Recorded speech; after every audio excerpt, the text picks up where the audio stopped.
continue du sport, de tous les sports, de la passion, des champions. On est ensemble pendant 1h30 pour réagir sur toute l'actualité sportive, dans la joie et la bonne humeur, bien sûr, et avec des stars en plateau, mes stars à moi, Pierre Boubi, Julien Ayam, bonjour. Des quoi? Elle a dit Quand on vient Ça avec, va, Francette? quand on vient avec des lunettes comme ça, oui, en plateau. Ouais, mais là, je suis obligé. Et j'ai changé là, par rapport à hier, parce qu'hier, j'étais vraiment un peu à la plage. Donc. Tu peux avoir une explication pour ceux qui n'étaient pas là hier? Problème sur l'œil droit. J'ai pris une mouche ou du pollen en faisant du vélo.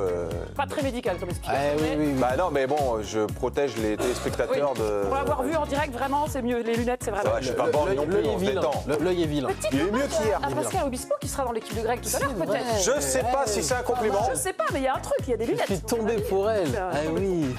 J'espère que vous êtes en forme. On a plein de sujets croustillants, il n'y a pas que des lunettes. Il y a des renforts de qualité surtout pour vous accompagner et débattre avec vous. J'accueille tout d'abord le sportif du plateau. C'est Erwan Abotrette, journaliste First Team, 1m96 de talent et il tient à ses 6 cm. Ça fait la diff, 6 cm, c'est important Erwan. Hein. C'est clair. Ça tombe bien. En tout cas, il y aura Pascal Obispo tout à l'heure, mais je suis très content de faire l'émission avec Elton John, hein, je te dis tout de suite. Ça tombe bien que tu sois là Erwan, on a pas mal de basket au menu. Et voilà. Avec la victoire au NB. Est-ce qu'on a regardé ça en direct cette nuit? Ben oui, je vois pas débriefe qu'il dort, avec là. la tête que j'ai. Évidemment que j'ai regardé la nuit. Tous ces petits yeux. Bon, on reviendra sur ce match un petit peu plus tard. J'accueille notre prochaine recrue. Vous entendez déjà rigoler depuis tout à l'heure. Yoann Rioux, notre journaliste globetrotter. Lui aussi, il a des nouvelles lunettes depuis son voyage à Budapest. Tu peux nous rejoindre, Yoann. Souvenez-vous, Bien sûr. il y a 15 jours peut-être, il y a une semaine. Ouais, 15 jours. Quand il est parti faire son road trip extraordinaire. à travers l'Europe, qu'est-ce qui s'est passé à un moment donné? Ben, il a voulu se baigner. Et là, c'était le drame. Qu'est-ce qu'il fait, Yo-Yo? Il va pas enlever ses lunettes quand même. Non, il les garde.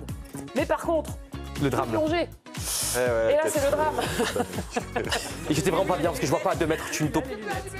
Et voilà, il a perdu ses Elle est lunettes. vraiment tombée. Hein. C'est terrible. Bon, en tout cas, ici, on est plutôt au bistrot que au bispo. Il est content de ça, bravo. Superbe. Je viens d'avoir l'idée. Tu fais pas les grosses têtes, toi, par hasard? Je lui prépare un habit avec une vidéo lunettes et tout, il va complètement. Non, à côté. les lunettes, c'était- Trop tard, t'as Vous raté. avez été très gentil avec nous. T'as raté ton occasion. Le sommaire qui est dans le décor. Regardez, on va revenir sur la première Ligue des Champions pour Metz Handball avec une championne d'Europe qui sera avec nous. Elles ont même volé la vedette au vainqueur de Roland Garros en couverture de l'équipe. Une qui fait beaucoup parler et on aura aussi des explications du journal sur ce choix. Victoire des Bleus hier soir pour le dernier match amical avant le mondial et un triple buteur. C'est pas de Wemby dont je voulais parler. Victoire des Bleus, c'est du football. Hein. Un triple buteur qui nous fascine, c'est Michael Olysée, un joueur à part. Étrange, perturbant, même vous me direz si vous êtes sensible à sa différence. Et puis le voilà, le show Wemby qui continue après ses 2 premiers matchs ratés. Les Spurs ont battu les Knicks cette nuit et redonnent de l'espoir et du suspense dans cette finale NBA sous les yeux de Donald Trump. On aura aussi un petit jeu sur la spéciale de Michael Olysée, vous savez. Ah, j'adore. Eh ben, on a des sportifs qui ont tous un geste signature reconnaissable, unique au monde. Comme Juju quand il j'aime fait, beaucoup quand il fait ça. du kung-fu pendant la pub. Tu vois J'aime beaucoup ce jeu. On a plein de gestes signatures et je sais que ça va vous plaire. Mais d'abord, 16h48, déjà, est-ce que le sommaire vous plaît? Oui, c'est parfait. Sujet de dingue. Très bien. On va commencer par la nouvelle équipe championne d'Europe de hand, Metz Handball, parce qu'on n'en a pas beaucoup parlé hier. Il y avait une grosse actu et on avait vraiment envie de leur tirer notre coup de chapeau. De toute façon, elles n'avaient pas le temps hier, elles faisaient la fête. Donc on en profite aujourd'hui et Juju, c'est immense ce qu'elles ont réalisé. C'est même historique, Francette, puisque Metz a apporté à la France sa première Ligue des champions féminine de handball. Metz entre dans le club très fermé des clubs français vainqueurs d'une Coupe d'Europe. Montpellier chez les garçons, la Ligue des champions, 2 fois. Et puis OM Vitrolles aussi qui a remporté la Coupe des vainqueurs de Coupe. Les Messines, elles ont battu en finale les doubles tenantes du titre hongroises de Győr. C'était dimanche à Budapest. Il s'agissait de la première finale dans la compétition de Metz, qui avait buté auparavant 4 fois en demi-finale. Elles ont été reçues hier à l'hôtel de ville de Metz par le maire de la ville. Classe. Le trophée a aussi été présenté aux nombreux supporters réunis Place d'Armes, que tu dois bien connaître, Bien mon sûr. Pierrot. Ils étaient près d'1 millier à poursuivre les festivités. Alors, on a 2 Brestois au plateau. Désolé les copains, mais là, sur ce coup, c'est Metz, hein, les meilleurs. Et on a la chance d'être avec l'une d'entre elles, Chloé Valentini, ailière gauche du club, qui a peut-être une toute petite voix aujourd'hui. Déjà, on a vu Alison Pinault hier, c'était pas très frais. Chloé, est-ce que tu es présentable quand même? Ça va? Il y a un petit filet de voix ou pas? Bonjour, un petit filet de voix. Ça va, c'est parfait. Chloé, raconte-nous la fête, que ce soit la soir du match ou alors hier, on a vu des images dans la ville avec les supporters, la présentation du trophée, tout ça. Tu avais déjà vécu ça de manière aussi forte? Non, forcément avec Metz, c'est la première fois. Après, en équipe de France, déjà pas mal, mais c'était juste extraordinaire de pouvoir présenter ce trophée à la ville. La voix n'est pas tout à fait là. Alors, quand même. Gérard Darmon, tu peux faire partir Gérard Darmon et nous ramener Chloé, par contre? En tout cas, belle après-carrière, Patricia Cass. Hein. on se moque pas. Hein. Non, on a une championne, on se moque pas. Mais c'est bien que tu le rappelles parce qu'avec l'équipe de France, Chloé, on rappelle, tu es championne olympique avec les Bleus, championne du monde, championne de France en club. Ça fait quoi de gagner cette toute première Ligue des Champions? C'est quoi comme émotion? C'est nouveau pour toi? C'est franchement, je réalise même pas. Je crois que ça fait 5 fois que Metz va au Final Four. À chaque fois, on a été déçus. C'était la 4e fois pour moi. C'est la première fois qu'on revient en ayant fait un énorme résultat. C'est juste extraordinaire. Ça montre aussi que le club avance, grandit. Et c'est juste génial. Je vous avoue que c'est encore... j'ai encore pas les mots. Je suis encore sur mon petit nuage. Je savoure chaque moment. On le sent à ta voix et à ton sourire. Yoann Rioux. Chloé, c'est ce que vous avez fait, c'est absolument extraordinaire, au-delà d'historique. Et ça a fait quoi mentalement dans le cœur de jouer vraiment en Hongrie contre Győr, le meilleur club féminin au monde, et dans cette arène, plus de 10 000 supporters, de jouer vraiment chez l'ennemi, l'adversaire. Ça fait quoi? Ça excite ou ça inhibe? Ben là, ça nous a pas du tout inhibé, hein, on va dire ce qui est.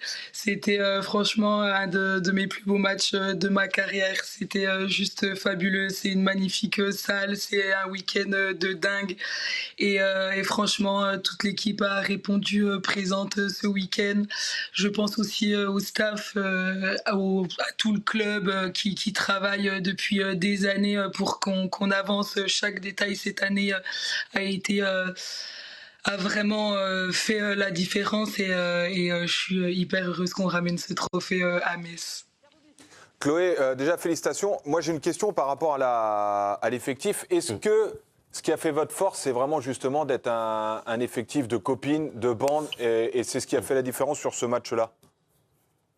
Ouais, clairement, franchement, c'était une année difficile. On a perdu certains matchs, on a perdu le titre de championne de France, donc franchement pas évident, mais tout ça nous a soudés. On a une équipe de dingue, on a aussi une équipe qui a beaucoup tourné comparé à d'autres équipes où elles comptent que sur 6-7 joueuses. Aujourd'hui à Metz Handball, il y a des joueuses de partout, tout le monde a amené sa pierre à l'édifice et franchement c'est juste dingue. Une dernière et après on parle de la une de l'équipe qui a fait jaser. Salut Chloé, tu parlais du fait que c'était le 5e Final Four de Metz. On sait que quand on enchaîne les Final Four et qu'on se casse souvent les dents sur la dernière marche ou l'avant-dernière marche, qu'est-ce qui a fait la différence là sur cette année-là? Le fait peut-être que vous ayez perdu le titre de champion de France, qu'il y avait une espèce de truc, on n'a plus rien à perdre? C'est difficile de répondre à cette question. Je pense que vraiment ça s'est joué sur toute la saison. Les années d'avant, on a des années très très chargées. On joue pratiquement tout le temps en équipe nationale avec beaucoup de matchs le mercredi, le samedi en Ligue des Champions. Et cette année, on s'était dit qu'on voulait arriver les plus fraîches possibles au Final Four. Notre coach a aussi appris de ses erreurs et a su mettre à certains moments des joueuses au repos. Par exemple, la semaine avant le Final Four, on est parti à Plantuc jouer 4 jours.